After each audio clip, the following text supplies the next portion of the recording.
sien hulle oral. Jeugdige eienaars van City Golfs met groot pysies en vlerke en vinne. En hulle het CD's wat van die speeltjies af weer kaats. Of is dit deesdae iets anderste? Die punt is, hierdie ouens het duidelik die behoefte om 'n vinnig te ry in 'n klein karretjie en om cool te lyk. Net jammer, meeste van hulle kan nie hierdie een bekostig nie.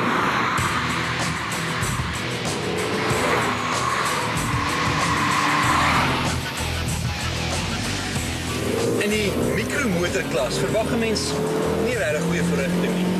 Dis die tipe ding waar jy veiligheid soek of brandstofdoeltreffendheid. Maar wie gaan nou om oor 'n goeie topspoed of 'n vinnige versnelheid van 0 tot 100? Maar nou is daar 'n nuwe speelding op die mark wat nie net 'n mikromotor is nie. Maar 'n blitsige klein rakker is daarby ontmoet, die Renault Twingo RS. Hy's klein, hy's vinnig en baie vinnig. Hy staat nie goedkoop nie.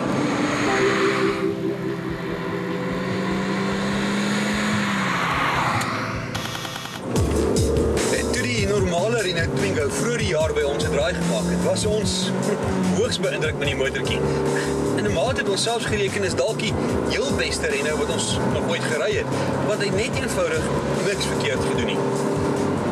Ons was ook nie eens bekommerd oor die feit dat sy 1.2 liter enjin gesorg het vir relatiewe rustige verrigting nie, want dit is tog 'n mikromotor en 'n mens verwag nie ongelooflike verrigting en daai tipe ding nie. As sit nou 'n RS-kenteken op sy gat en die hele storie verander. En dan verander die rustige mikromotortjie in 'n wapperse 'n sak vuurpyl. Dit klink eintlik beter in Engels. Maar hy weeg soveel soos 'n Lotus Elise en met 'n 1.6 liter enjin in sy neus, sy verrigting seker geen verrassing nie.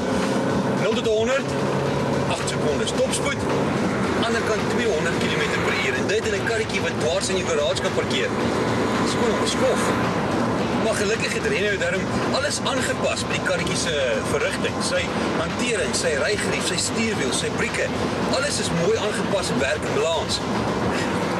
Die gevolg is 'n voertuig wat beweeg soos 'n student wat gehoor het daar's gratis bier iewers, maar hanteer soos 'n regte atleet. Dis hoe mense doen. En hy voel ook spesiaal. Dit is asof Renault regtig moeite gedoen het om hom anderster as sy gewone Twingo boetie te laat voel. Van die toereteller wat in die middel gemonteer is, tot die metaal op die pedale, die oranje veiligheidsgordel, die stiksel, die RS kentekens.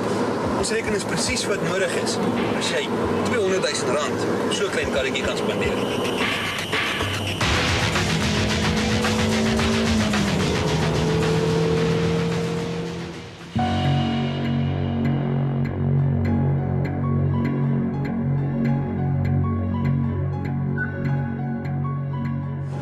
En sy buitekant is net so spesiaal. Groot stampers, 'n enorme wielboom met groot wiele, RS kenteken agterop. Gaan jou nog 'n hele klomp geld spaar op, want nou hoef jy nie self te gaan om groot tyres en bande en wiele en goeders te koop en die suspension te laat sak en so aan nie. Die hele pakket is eenvoudig fantasties. Die kar lyk soos 'n kampioen en hy ry en hanteer soos 'n ras-egte Renault RS produk. Hy vat al die beste eienskappe van die gewone Twingo waarvan ons baie gehou het.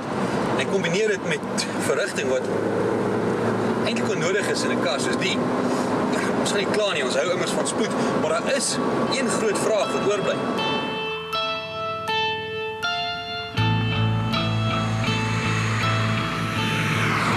Hoekom op dese aarde sal jy byna R200,000 spandeer op 'n klein vinnige karretjie? Ons praat nie van klein en vinnig soos 'n Lotus Elise nie. Ons praat van klein en vinnig soos hierdie ene. Klein en prakties, al is hy vinnig. Kyk, ons hou van die spoed, maar die ding wil maar net nie vir ons heeltemal sin maak. Die ding is R200,000 is genoeg geld vir iets soos 'n Polo 2 liter TDI Highline, wat self glad nie stadige kar is nie. En hy's ten minste 'n bietjie groter, hy het 5 deure in. Nou ja, op 'n resiesbaan sal die Twingo waarskynlik die Polo se ding is vol ou skoeneskop. Maar maak dit reg saak, want die Polo is net soveel groter en meer bruikbaar. Maak vir ons baie meer sin. Maar aan die ander kant is die Twingo RS nie gemik op ouens wat prakties wil wees nie. Hy is gemaak vir ouens met die hart en die siel van 'n boy racer, maar met die bankbalans van 'n suksesvolle breinchirurg. Soos jy jonk is van gees en jy hou van spoed en jy het 'n bietjie geld wat rond lê, koop jy jou RS. Jy sal nie spyt wees, dit sal vir jou awesome wees, want op die ou end is dit presies wat hierdie karretjie is. Awesome.